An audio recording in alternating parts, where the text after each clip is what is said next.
साथियों, खबरों का सागर में आपका हार्दिक स्वागत है। आज कांग्रेस की राष्ट्रीय महासचिव एवं सरसा लोकसभा क्षेत्र से सांसद कुमारी शैलजा सूर्यवाड़ा चौक पे महराणिया फिलिंग स्टेशन पर कार्यकर्ताओं से मुलाकात करने के लिए रुकी। कुमारी शैलजा आज शहीद प्रदीप नैन को जींद जिला के जानजनवा गांव में श्रद्धांजलि देने के लिए पहुंची थी। कुमारी शैलजा के वहां स्वागत में सैकड़ों की संख्या में कार्यकर्ता मौजूद थे। इतना ही नहीं, टोहाना, नरवाना, बरवाला, हिसार, रतिया, सरसा, फतेहाबाद सहित प्रदेश के विभिन्न हिस्सों से सैकड़ों की संख्या में उनके समर्थक उनसे मुलाकात करने के लिए पहुंचे, क्योंकि सबसे बड़ी बात यह चल रही है कि कांग्रेस हाईकमान की ओर से कुमारी शैलजा को मुख्यमंत्री के रूप में भी देखा जा रहा है और उकलाना हलके की जनता उनको मुख्यमंत्री के रूप में देखने के लिए तैयार है और इसी कड़ी में उनके मान सम्मान में कोई कोर कसर नहीं छोड़ रही। वहीं जिस प्रकार से कांग्रेस के सरकार अगर होती है तो उसको प्रोजेक्ट के रूप में कुमारी शैलजा ही नेता के रूप में चुनी जाए, इस बात को लेकर के उकलाना हलके में खासकर चर्चाएं भी हैं। और कुमारी शैलजा जहां कार्यकर्ताओं को पूरा समय दे रही है, जिससे यही है कि कार्यकर्ता भी उनके साथ पूरे प्रसन्नतापूर्वक लगे रहे। रणधीर महराणिया, जो महराणिया फिलिंग स्टेशन है, इस स्थान पर कभी कुमारी शैलजा ही 2004 के लोकसभा चुनावों से पूर्व जब यात्रा पर आई सोनिया गांधी, तो उनको इस स्थान पर रोकने का काम किया और आज कुमारी शैलजा ने रणधीर सिंह महराणिया के प्रतिष्ठान पर जाकर के कार्यकर्ताओं से मुलाकात की। हालांकि उनके सम्मान में सैकड़ों की संख्या में लोग मौजूद थे। वहीं हरपाल बुढ़ानिया टोहाना से, विद्यारानी दनोदा, कृष्ण सात रोड भूपेंद्र गंगवा, भूपेश मेहता, बलवान दौलतपुरिया सहित अनेक कार्यकर्ता पहुंचे हुए थे और उन सबका सम्मान भी किया। तो हम सब मिलकर हमारा जो छोटा भाई शहीद हुआ है कमांडो प्रदीप नैन जी, उनके लिए हम दुख प्रकट करते हैं, उनके परिवार के प्रति सहानुभूति, क्योंकि अपना ये सारा एक ही परिवार है।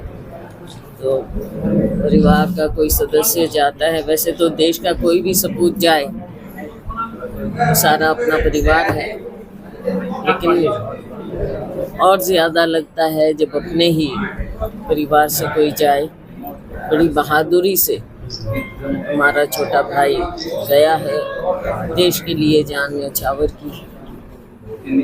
लेकिन कश्मीर के हालात जिस प्रकार से बने हुए हैं और भाजपा सरकार ने जिस प्रकार के पहले वायदे भी किए, कश्मीर में जो फैसले लिए,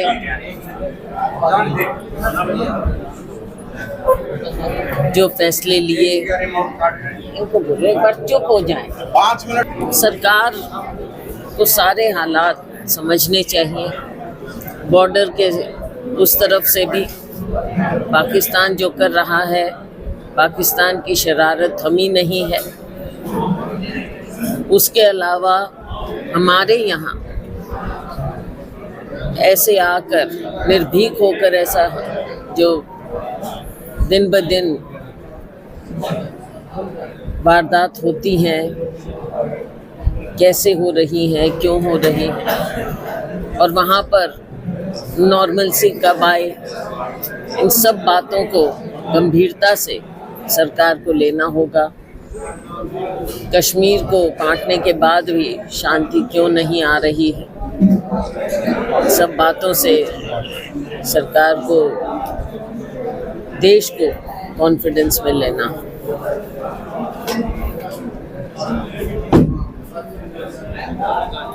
बहन जी, सुरक्षा व्यवस्था है, असम में भी काफी विवाद हुआ इस चीज को लेकर, उग्रवाद असम में भी चल रहा है, खाली कश्मीर में नहीं, उधर भी है, कश्मीर में, असम में भी हुआ।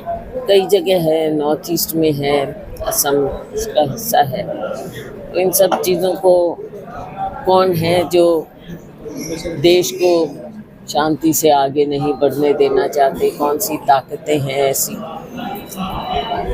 तो उनसे अगर कोई बाहरी ताकत है तो उनसे कैसे सरकार निपट रही है या निपटना चाहती है, इन सब बातों को देखें।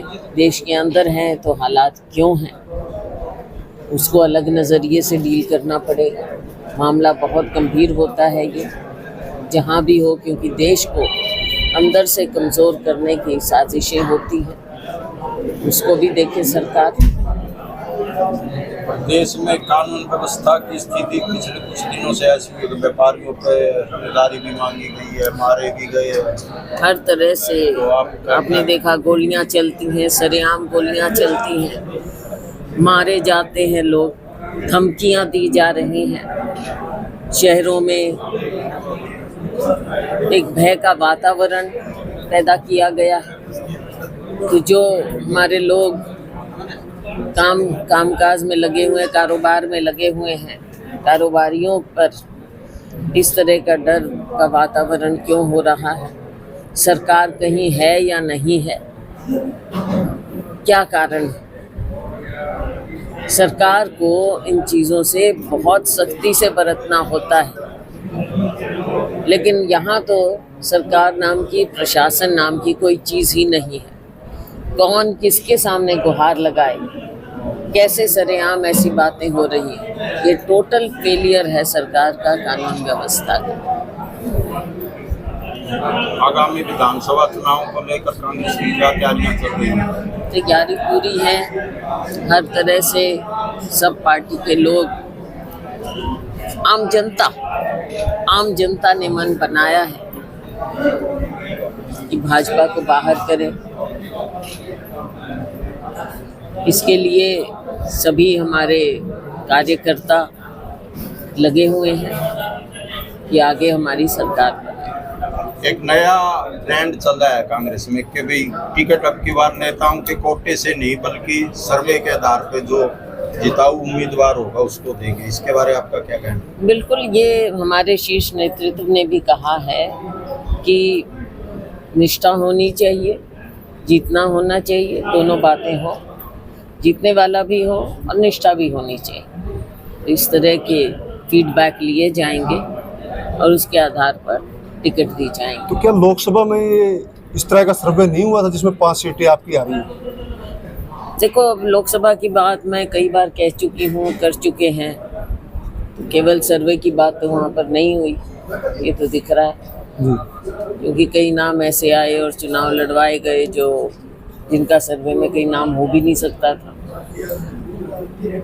और मैंने पहले भी कहा, जो बात पहले कही अब उसको मैं नकार नहीं, हालांकि मीडिया के सामने कहा गया है कि मीडिया के सामने सारी बातें नहीं करनी जी, लेकिन जो मैं कह चुकी हूँ वो कह चुकी हूँ।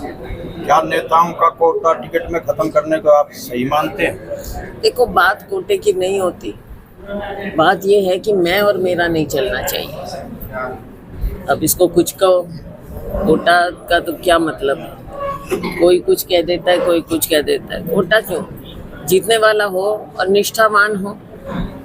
हाँ, कोई आके कहीं जाके टिकटें ही बांटने लग जाए तो वो तो पार्टी का सिस्टम है नहीं। कईयों की आदत है टिकटें बांटना। सीएम उम्मीदवार शीर्ष नेतृत्व तय करेगा या आपका प्रदेश अध्यक्ष कह रहे हैं कि फला आदमी सीएम बनेंगे, उनके नेतृत्व में? देखो, ये पार्टी की परंपरा है और जो पार्टी की परंपरा को समझता है वही ये बात कहेगा कि हमेशा हमारा शीर्ष नेतृत्व तय करता है, क्योंकि ये हमेशा हुआ है। हम एक पंक्ति का रेजोल्यूशन करते हैं जो नए नवनिर्वाचित विधायक होते हैं, उनसे बातचीत भी कर ली जाती है, लेकिन फैसला हमेशा दिल्ली से किया जाता है, शीर्ष नेतृत्व करता है। और वो बात भी है क्योंकि राजनीतिक हिसाब से कई बातें सोचनी होती हैं और उनको कई चीज़ें देखकर फैसले लेने होते हैं। हाँ, स्टेट में ज़रूर प्रोजेक्शन हो जाती हैं, कोई किसी का नाम ले लेता है, कोई किसी का नाम ले लेता है, सपोर्टर्स लेते हैं।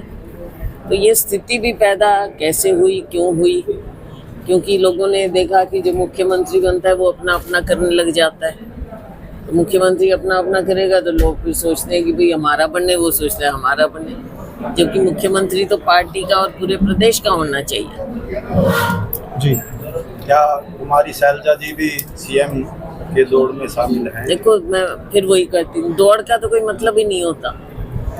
बात तो ये है कि पार्टी जीते, पहले हमारे ज़्यादा से ज़्यादा एमएलए बने, और ये ना हो कि भाई सिर्फ इसको टिकट मिले तो ठीक है, नहीं है तो नहीं है, फिर नेगेटिव राजनीति, ये नहीं होना चाहिए। जहाँ सिर्फ कहा जा रहा है कि हुड्डा और उसका पुत्र ही सीएम बने, तो उसको लेकर क्या कहें? ठीक है, उनके लोग उस तरह की बात करते होंगे। मैंने तो पहले कहा, मैं और मेरा की राजनीति से ऊपर उठेंगे, सभी पार्टी के बारे में सोचेंगे और हरियाणा के बारे में सोचेंगे, सबको साथ लेके चलेंगे तो बात बनेगी।